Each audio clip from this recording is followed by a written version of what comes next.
All right. Well, hey there. My name is Scott King, and I'm joined with Sam Abadir and Tom Garrubba. Hi, Sam and Tom. How are you? Hello, Scott. I'm well, thanks. Doing well, thank you. Good, good.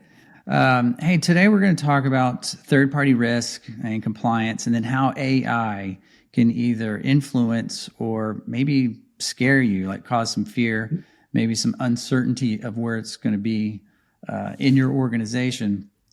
So we ran a webinar. We were participants in webinar a couple of weeks ago on boosting the ROI in third-party risk management with AI. And there were about 1,000 different webinar attendees, and they asked all the attendees 4 different polling questions. We'd like to go over and offer some insights and our opinions on the polling questions. So we've got the questions listed below. You can look at the questions and how everybody answered.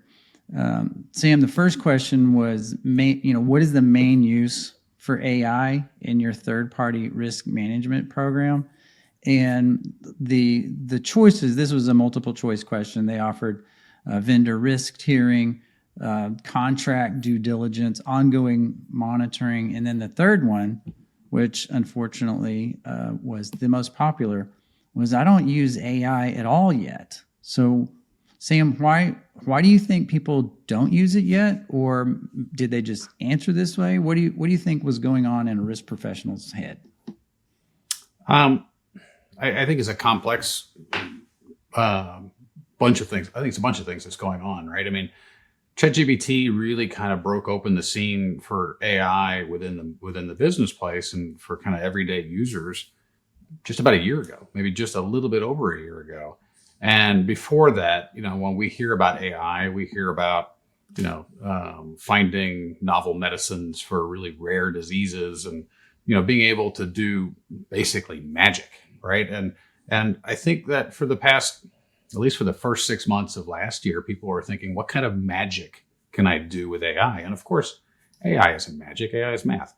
And I don't think it had really settled into people's minds just yet that you can use AI as the arms and legs of your operations to do tedious tasks and things that take a lot of time over and over again. Where just like math, 2 + 2 = 4. There's a right answer, right? Can you use AI to find a right answer? And I just don't think that people had thought about that just yet. And we've been thinking about that. And I know that. And if you look at the answers that have been given. Vendor risk tiering. Vendor risk tiering is kind of intimate to your business, right? So it's not something that somebody can bring out broadly. Contract due diligence. I actually think even though that's a killer solution, which can be solved today, I don't think that a lot of people are starting there. The ongoing monitoring is checking up on reputational risks and doing your third-party risk assessments and everything else like that. And frankly, for what's on the desktop today, most people's interactions with AI is through things like ChatGPT. Hopefully, there are governance standards within companies that say, do not go to ChatGPT online and the desktop free version and start doing asking it questions because it has all sorts of privacy and problems and things like that. I just don't think people are there yet to come out and actually, or maybe they're just not even aware of solutions that can actually do a lot of these things for you. So while a lot of boards were thinking about the sexy or really, magic type stuff, I don't think that they had really thought yet about super productivity type pieces that can enhance. And I think that's the only reason why. Ask this question in 12 months. I bet it's a way different answer than what we have. Oh, I completely agree. 12 months from now, the answers will be completely different. Tom, what are your thoughts on if I don't use AI for TPRM, maybe it just hasn't reached that organization, or what are your thoughts on how the poll was answered? I think a lot of it's based on fear. They don't know what they're getting themselves into. They don't know how they're going to deploy it. They don't know where the data is coming from. They don't know where the data is going. There are a lot of organizations that don't want to be on the cutting edge of technology. You have a lot of organizations out there, particularly in industries that are monitored through regulators, banking, healthcare, etc., in which, though they applaud technology, they want you to do it very carefully, and you have to have a good business justification for it. And so what I have seen in the past was a lot of organizations that had this mentality of, we don't need to be the first to market for certain things and pull out the latest, shiniest tool. So it's the adage used to be, if I'm going to go to church or synagogue or wherever you're going, I don't need to sit in the front of the pew. I don't need to sit in the first pew. I don't want to be in the back. I want to be somewhere in the middle. And a lot of organizations are trying to find that middle pew that they can sit in where they could say, we do use AI, but we're not using it to the fullest potential because we still don't know how to use it. We still don't know what we're getting into. And most importantly, they are still very afraid, or they don't have the infrastructure based on policies, standards, and procedures, both at the business line level and at the technology level, to let them move forward utilizing such a technology as that. Oh yeah, yeah, definitely. I mean, if half the people aren't using it, there is a complete lack of procedures around this. And even though when you go to the public interfaces, I mean, it tells you, right, the terms and conditions, and everyone reads all that after or right before they click the checkbox, right? Oh, absolutely. You always read the terms, but we'll get there. But the second question, Tom, that was introduced to the audience, when it comes to using AI, in your risk management practice, what does your program need most? And I thought it was completely obvious that the automated risk assessment was first, because to me, I'm in the go-to-market team, right? So I am not risk averse to AI, right? I was using it really, really early. This audience is completely different, right? They measure risk in the business, and I cause it, right? Yeah. So the automated risk assessments, is that completely obvious, or what are your thoughts I was around surprised predictive analytics and reducing costs? Just like you guys, I was quite surprised that was not even an option, or not an option, but that wasn't something that they brought up. The risk tiering, there's still a lot of organizations that don't either know how to do risk tiering or don't know how to do it properly. And so by doing that, I can see they're saying, we're going to use ChatGPT, Bard, insert AI tool to help us figure out and calculate how we can do that without providing our secret sauce in the ChatGPT formula. So I can see where they're coming up with that, saying, this is probably a good way to get our feet wet before we start taking information and analyzing it and sharing it. Let's see what we could do. It's something harmless, right? I could probably use, tiering based on the amount of records, based on the data types, without giving it very generic information, and being able to spit something out by saying, based on what you have told us, we would recommend, boom, this is a tier 1, this is a tier 2, etc., based on your parameters of how you do the tiering of the data types, records, et cetera, whatever goes into your own formula.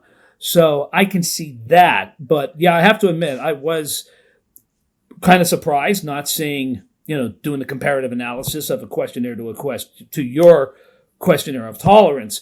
But as we talk about it here, I'm thinking more along the lines of, if the rules aren't in place, then I'm not going to introduce it. I'm going to let somebody approve it. Then I'll start moving forward with it. You might have organizations that are out there that are in that phase of, hey, I'm crafting a policy so we can move forward. I'm crafting procedures and standards moving forward. But I can't do anything until I get, compliance or audit or somebody from the higher ups that approve it officially, and then we can start moving forward. Yeah. Sam, your thoughts on maybe what these compliance programs need most, outside of the procedures, right? Which wasn't a choice on this question, I think very shortly, Tom's brought up one problem, which is we just don't have the governance around it. Hmm. The other problem is so many risk management programs today don't have enough people in them, or they just don't have enough resources and enough tools to get that done. Well, it is February 6th today, and honestly, by leap day, I would bet that that 70% of the organizations have some kind of first draft of a policy that's ready to go for AI. That still leaves the problem of I just don't have enough people. And when you don't have enough people, you have to make that's why risk ranking today is so important, right? Because now I get to figure out with the resources I have, what is it I'm going to cover. But I think that when you get to the most senior executive places and you start asking them, can I get more risk awareness and risk coverage at practically no extra cost? They'd say, yes, of course we would. And I think that's important. Also, you go into some of those places, and Tom had mentioned earlier, healthcare and financial services, and they are very regulated places. You want to be a vendor to one of those places, you have to go answer the 1,000-question security assessment and background checks and all sorts of things like that. And because you don't have enough people, what happens is it just gets stacked up in a pile. And when somebody gets to it, they'll get to it, but you can't get the contract signed. You can't get the agreement and you can't get everything moving forward until that bottleneck is taken care of. So I think when the risk manager walks in every day, especially the third party risk manager walks in every day, they've got salespeople, they've got business people, breathing down their neck. Did you get this done? Where's my thing? Where is it? Where is it? They've got a stack of assessments that they have to go through. And, I genuinely think that risk professionals want to manage risk and they want to protect their business and actually be looked at as a value to the business versus an overhead that is a stop to everything else that has to be done, right? A lot of times people think risk is where people say no. Actually, that's where security is. Security is where people say no. Risk is where people say, let's figure out how to say yes. And that is the art and science of risk management. How do I say yes to do this so we can actually manage risk and move forward? And if I don't get through all those spreadsheets, I can't do it. If I can have AI plow through those spreadsheets and help me understand risk awareness, that's where the art and science of being able to say yes is. We can say yes if we put these controls in place or take these particular actions or make these red lines in these documents. I see that as being a huge problem. And maybe that's where the people were all coming from. So, yeah, so the audience was asked the most time consuming task, and you talk about spreadsheets, Sam. I assume you're talking about the risk assessments and the SIGs that we've seen.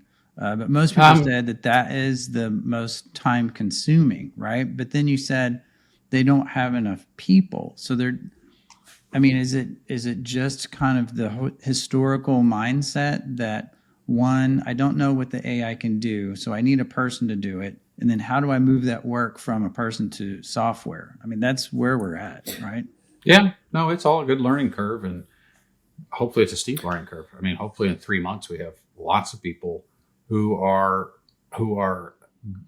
taking a lot of the spreadsheet tasks and using AI to complete those. And then, this is super important, and then return the completed spreadsheet to the risk manager. Don't have AI make the decision. Have AI give the information that's prepared for the decision maker to make decisions. Because risk management, GRC, and AI too, as it enables these things, is a decision support tool. So you, the person, can make a better decision. I think people are worried about a catch-22 situation as well with AI. What I mean by that is, okay, if I purchase an AI tool to help me do these assessments, and I tell them I can bang this out in a fraction of the time, how can I justify bringing on board new people to assist me with this? Because management's going to come back and say, wait a minute, you just purchased this AI tool, and you said it was going to slice and dice and make mounds of coleslaw. Now you're coming back asking for another chef. What's going on here? So you have to have that balance. This is where third-party risk professionals need to have a strategic vision, not just short-term. They have to start looking at this. Where do I want to be a year from now, 2 years from now? And Sam brought up a very important point. What's the value that I could bring to the business unit? Too many people are looking tactically. Too many people are reactionary. You need to be strategic and you need to be proactive. You need to start saying to yourself, I can bring on, with an AI tool, I can do this. With an AI tool, along with another head or two down the line, I can do this. They need to start thinking that now, or else when it comes time for budget season, trust me, I've been there and I'm trying to justify it. And they're like, my dear child, you're not getting another person. It happens. I mean, it happens. And so you really have to be strategic when you think these things through. At the end of last year, I was on with one of my consultants, from our company, and we were talking to folks. And Tom, you said it, and you even had the same laugh as the people that we were talking to. They're like, yeah, they just laughed and said, we're not getting anybody for 2025, and Yeah, you really have to practice with the tools, I think, to understand that. Like, I use several AI tools, not for risk management, but for all types of things, including the podcast. But if you don't actually use the tool as a practitioner, I don't think you understand how much hand holding and babysitting the tools require, because they do help you, but it's not nearly a finished product. Right. And you would need a person to either, one, carve out a portion of their work effort to manage the tool and manage the outcome, right? Because it'll produce gibberish. So you have to trust and verify it. So I think, once these people, start experimenting with it, and especially with the risk assessments, that is the easiest place to start, in my opinion. I've seen those things get automatically filled out, and I'm like, wow, that is way better than trying to do that, reading documents. But, then the polling question at the last question that they asked during the session was the greatest risk, right? So, Tom, you talked about fear a little bit, or that the risk manager is feeling about the AI tools, and the choices they gave around risk were around, ease of use, data privacy, ethical risk, right? We really haven't touched on that. And then the lack of explainability. Can I explain how the AI came up with this? Is there a bibliography? Are there sources linked to these documents? What is, talk to us about the greatest risk and maybe how a risk professional could overcome that.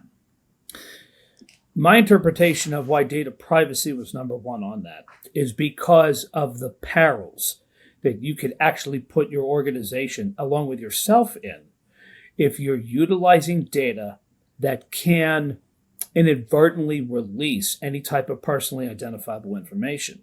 Either it's customer information, client information, or employee information. The other thing that draws to be a big headache is when you're taking a look at things privacy by design and you're looking at the protection and the monitoring from a privacy lens, you have to be able to map all exfiltration and infiltration of where those data points are. So to sit there and say, oh, I'm using data from this source and I'm running it through a tool, it's almost like saying, poof, there's a cloud called AI. And I really don't know what happens to it. We don't know where it goes. So people don't want to they don't want to imperil themselves by utilizing it from that perspective. What I can see probably organizations doing then is saying only certain scopes of work can go into the AI tool. Maybe it's company confidential information. Maybe if we're going to be looking at certain types of vendors or certain types of third parties that are not going to be in possession of personally identifiable information. Because then you eliminate the privacy aspect of it. See what I'm saying? Right. So if it depends on the scope of work, that now that privacy curve is going to shift down that much. So I I think that's what a lot of people are fearful of is, it's definitely waking up the chief privacy officers and your data governance folks and along in many organizations that have chief data officers. They're going to ask those questions. Where's this data going? Why are you putting into that tool? You have to have very solid, concrete information. You got to have all of your data flow documentation all lined up showing the inbound and the outbound of what that data is going to do. Even if you have it on-prem, you still need to have that because data privacy practices show how are you using it internally, just not just outside of your walls, but how you're using it internally as well. So I can see why that's ruffling a lot of feathers in the privacy space. Sam, your thoughts on data privacy? Agree, disagree, different point of view? No, everything Tom has said is correct. I'll add to that. Tom mentioned PII and PHI. I think even those can just ruin a company if you expose them. The other thing that you can ruin a company if you expose is just losing your own intellectual property. Right? Intellectual property is a big deal. I don't want, my drug patent to get out the door. I don't want how I prompt an LLM, right? What's my secret sauce for doing Sam, that? go back to the Don't want that getting Samsung out example from deeper. 2 years ago, right? Mm-hmm. Oh yeah. These are real threats. These are real things that can go wrong. Mm-hmm.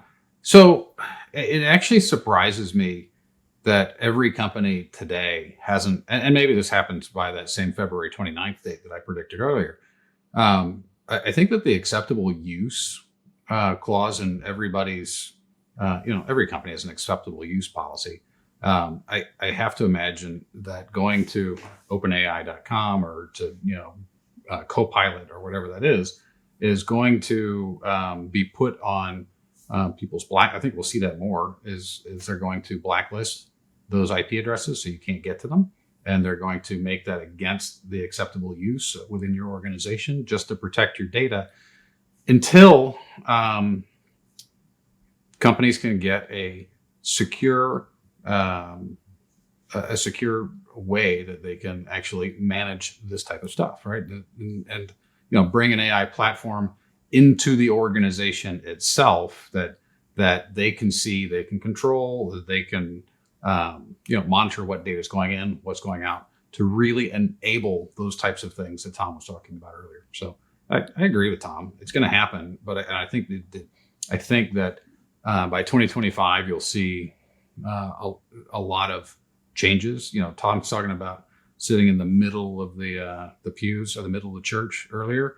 I think you're going to find a bunch of people moving to the front of that church, being risk adverse and saying, okay, block off all these different websites until we find an organizational way to make this work and to make this safe. So, yeah, I talked to one of the IT directors at UT Southwestern, which is a hospital system here in Dallas.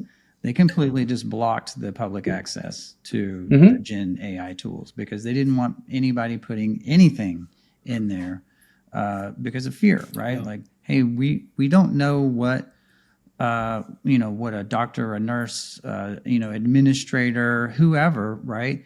We don't know what type of data that they're going to put inside this tool. And I mean, think about the data inside a hospital system. It's, it's all private data, right? Patient data, payment data, insurance. So the fear is heightened over there. Hopefully they find a way to, build a system that can help, from inside the organization and it is secure. But kind of wrapping up with that, Tom, what, from, Sam predicted February 29th. Let's go a little bit further than that. Maybe we'll go the end of the year. What would you advise risk professionals, listening to this, like on a personal level, like what could they do to really, influence the organization and get them on a path to become more comfortable with operating these in a secure way?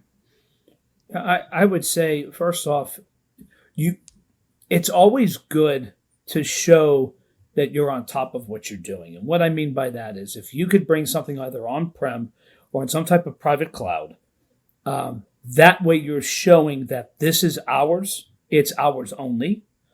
You're able to show them that you're going to have the adequate controls around that, just like any other type of critical system. Think of what's going into it. So it'll probably be classified as a critical system due to the type of requests you can make and how you're going to utilize it. And I think a good way, actually, to get additional buy-in, and I know, I can see the IT people cringing on this one, but it's getting buy-in from other organizations. Say, hey guys, we've implemented this. You want to use it? Go right ahead.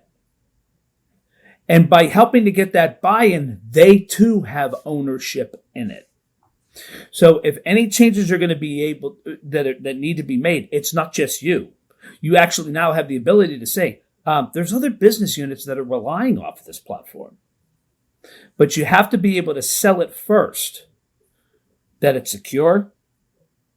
These are the rules for playing. It's like, how many times have you walked your dog to a park and you said, please don't bring your dog on the field, the ball field, right? I don't want your dog doing its business where kids are going to play. So you have to have the rules, and you have to be able to make sure that people are able to follow those rules. Then that gets into, okay, who's going to police it? Maybe it is compliance, maybe it's IT governance. These are the conversations that Sam mentioned earlier that you have to have within your organization. So I think by applying those type of techniques, you can get a more rapid and more digestible adoption of artificial intelligence within your organization. And a lot of other things too is there's probably organizations that are using AI and you just don't know about it. So if they're using AI, you could probably ask somebody within the IT organization saying, is anybody using this? Is there a way we could utilize it too for this purpose? And see if they will allow you to play on their turf, allow it to play on their field. So that also brings further awareness that if you want to make some changes and you want to be able to utilize artificial intelligence, it gives you the opportunity to play in the space of the company. And then if you want to have an add-on, I want an AI platform strictly for third-party risk, then you can sit there and you have the ability to say, my team's already played in this. They're already trained in it. We know what to do. We'd like to have our own, so we're able to do what we do from the assessment side of the house. So there's multiple tactics you got to take. And as I mentioned earlier, this is something you really have to take a look at from a strategic level, and you really have to try to get this on board with other organizations. That's really the best way you're going to get buy-in. All right, Sam, outside of strategy and inside the next 3 weeks, what else could people do? Outside of what Tom said, right? Tom outlined it perfectly. I totally agree, but I want it now, right? I want it now, and I don't want to be restricted by all the rules, right? I want to go to the bathroom wherever I want to. In Tom's example, the dog, not you, the dog.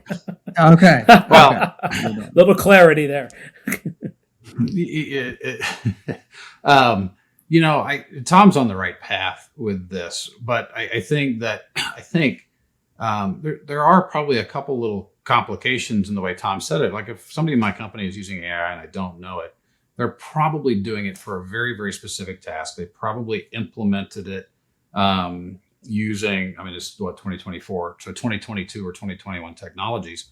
And things have changed quite a bit. If you want to do something in the next 3 weeks, find yourself a way that you can get into something that expands and grows as your company needs, and realize that AI isn't the same. There's a bazillion LLMs and there's a bazillion other AI models and things like that. So, if you're going to go talk to somebody, they've probably put in a very tight little model. If you want to go talk about third-party risk, don't go talk to, you're in a hospital, right? Don't go talk to the physicians who have a medical specific LLM. That's not going to be a good place to play.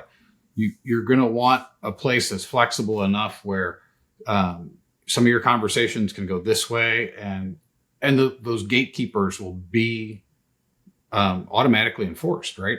Oh, no, you can't go this way, but you can go this way. Or I'm just going to ask it a question, and it doesn't even have to You, the person, don't have to pick medical LLM or third-party risk LLM or sales strategy LLM, right? It just knows, and it helps you, and you can get to that spot quickly, right? Those things deploy very, very fast and provide all the different safeguards, all the different controls that keep, frankly, everybody, including the CFO, happy. Because, if you're going to go play in a medical LLM, the cost per question is probably astronomical, where the cost per question in a more generic LLM or larger language model will probably become less. So there's a lot of different things you can do. And Scott, I know that you said, what can you do in 3 weeks? I think that a lot of those I think you can do that in 3 weeks. I think you can figure out, how do I make that approach? So, and then the easiest one, right? Easiest one of them all. Talk with somebody, bring them 5 problems, figure out the one that's going to be the easiest one to win, the easiest one to show success, so that you can continue expanding your momentum within the organization. That's probably the easiest thing. All right. Love it. Well, I appreciate it, guys. That wraps up our session of talking about the how to boost ROI with AI. I really appreciate your time today. If anybody wanted to contact you with a question or anything, what's the best way? Tom, what's the best way to get you? LinkedIn? You can do it on LinkedIn. Email? Yeah, I think LinkedIn, or you can get me at tomgarrubba@gmail.com. Be more than happy to entertain any questions in return. All right, awesome. Sam, and you are Sam.Abadir? Sam.Abadir at Krista.ai. You can find me on LinkedIn. Tom, I think you're going to be at the Shared Assessments Conference at the end of March, and both of us will be there, so you should be able to see us, talk to us. Wonderful. All right, love it. Hey, thanks so much, guys. Until next time. Take care, everybody. Thank you. Take care. See you. Bye now.